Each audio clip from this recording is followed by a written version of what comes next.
Pendant la guerre froide, ces avions qui vont et viennent depuis leur base secrète donnent lieu à une foule de signalements d'OVNI.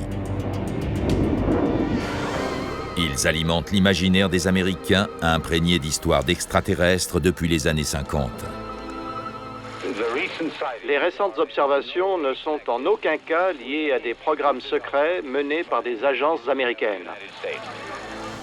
Mais les démentis concernant l'implication de la zone 51 alimentent la théorie d'un complot visant à cacher l'existence d'OVNI.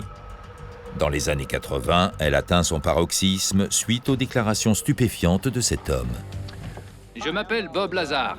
Fin 88, début 89, j'ai travaillé sur les systèmes de propulsion d'un aéronef extraterrestre pour le gouvernement des États-Unis. Les déclarations de Bob Lazar concernant la zone 51 en font l'un des endroits dont on parle le plus au monde. Et le débat dure encore aujourd'hui. Qu'est-ce que le gouvernement américain sait sur les ovnis ? En décembre 2017, le New York Times titre en une sur une opération à 22 millions de dollars.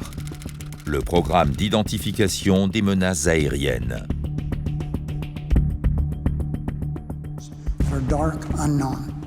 Lancé en 2007 avec le soutien du chef de la majorité d'alors, Harry Reid, ce programme étudie les comptes rendus d'observations d'OVNI susceptibles de menacer la sécurité nationale.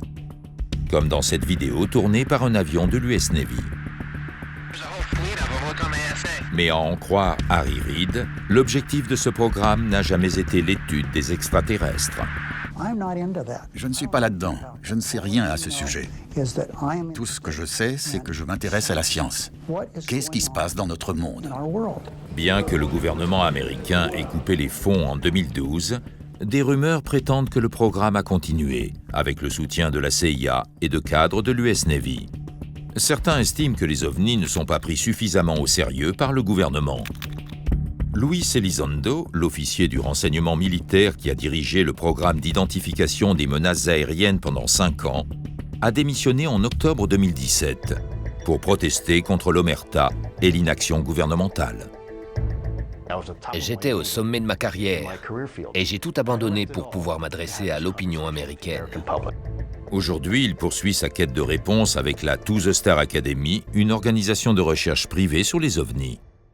Ma conviction personnelle, c'est qu'il existe des preuves très sérieuses que nous ne sommes sans doute pas seuls.